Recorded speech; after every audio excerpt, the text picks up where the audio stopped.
5 years have passed, 5 summers the length of 5 long winters, and again I hear the soft inland murmur. Once again do I behold these steep and lofty cliffs, that on a wild, secluded scene impress thoughts of more deep seclusion, and connect the landscape with my quiet of the sky.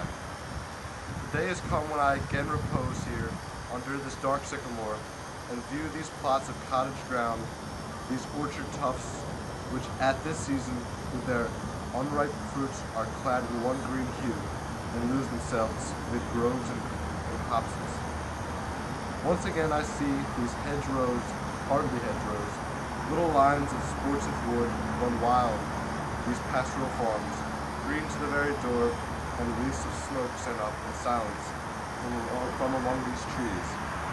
With some uncertain notice, as might seem of vagrant dwellers in the houseless woods, or some hermit's cave, where by this fire the hermit sits alone. These beauteous forms, for a long absence, have not been to me, as is a landscape to a blind man's eye.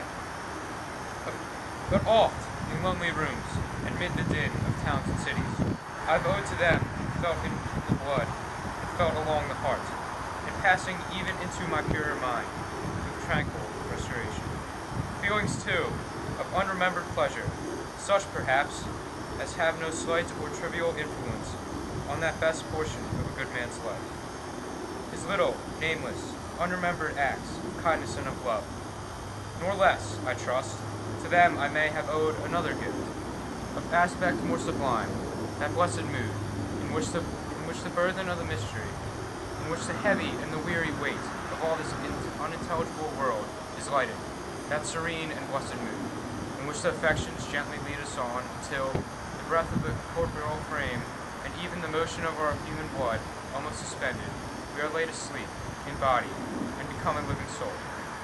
While with an eye made quiet by the power of harmony, and the deep power of joy, we see into the life of things. If this but be a vain belief yet, oh, how oft in darkness and amid the many steps of joyless daylight, when the fretful stir, unprofitable, and the fever of the world have hung open the beatings of my heart, how oft in spirits have I turned to thee, O Sivan, why, thou wanderer through the woods, how often has my spirit turned to thee. And now, with gleams of half-extinguished thought,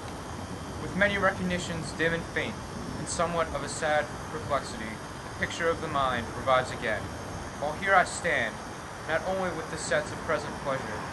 but with pleasing thoughts, that in this moment there is life and food for future years. And so I dare to hope, though changed, no doubt, from what I was when I first came upon these hills,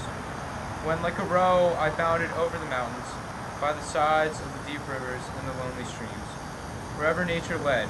more like a man flying from something that he dreads, than one who sought the thing he loved. For nature,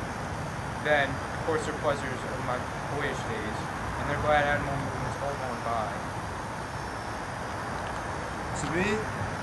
was all in all. I cannot paint what then I was. The sounding cataract haunted me like a passion.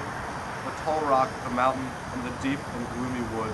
Their colors and their forms were then to me an appetite, a feeling and a love, that had no need of remoter charm, by thoughts supplied, nor any interest unborrowed from the eye. That time is past, and all his aching joys are now no more, and all his dizzy raptures. Not for this faint eye, nor mourn nor murmur, the gifts have followed. For such loss, I would believe abundant recompense. For I have learned to look on nature, not as in the hour of thoughtless youth, but hearing oftentimes the still, sad music of humanity, nor harsh nor grating, though of ample power to chasten and subdue. And I have felt a presence that disturbs me with the joy of elevated thoughts, a sense sublime of something far more deeply interfused, whose dwellings is the light of setting suns, and the round ocean, and the living air, and the blue sky, and in the mind of man, a motion and a spirit that impels all thinking things, all objects of all thought, and rolls through all things. Therefore,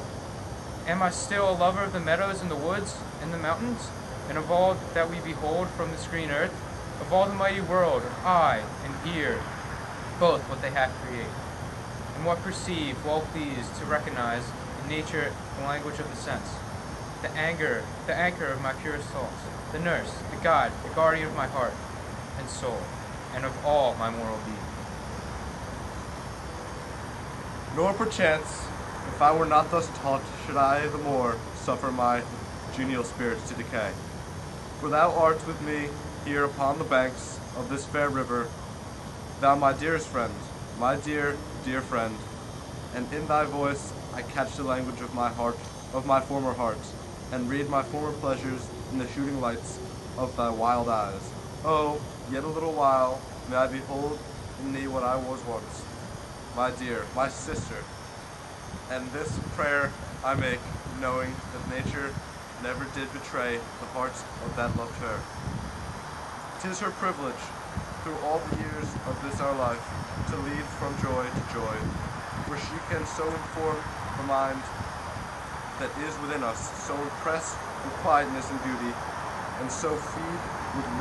lofty thoughts that neither evil tongues, rash judgments, nor sneers of selfish men, nor greetings, word no kindness is, nor all the dreary intercourse of daily life shall e'er prevail against us, or disturb our cheerful faith that all which we behold is full of blessings. Therefore, let the moon shine in the solitary walk, and let the misty mountains' winds be free to blow against thee, and in after years, when these wild ecstasies shall be matured into sober pleasure, when thy mind shall be a mansion for all lovely forms, thy memory be as a dwelling place for all sweet sounds and harmonies. Oh, then, if solitude, or fear, or pain, or grief should be thy portion, with what healing thoughts of tender joy wilt thou remember me, and these my exhortations. Nor, perchance, if I should be here, I no more can hear thy voice, nor catch from thy wild eyes these gleams of past existence. Wilt thou then forget that on the banks of this delightful stream we stood together, and that I, so long a worshipper of nature, hither came unwearied in that service, rather say with warmer love, oh, with far deeper zeal of holier love, nor wilt thou then forget that after many wanderings, many years of absence, these steep woods and lofty cliffs, and this green pastoral landscape were to me more dear, both for themselves and for thy sake. 1798.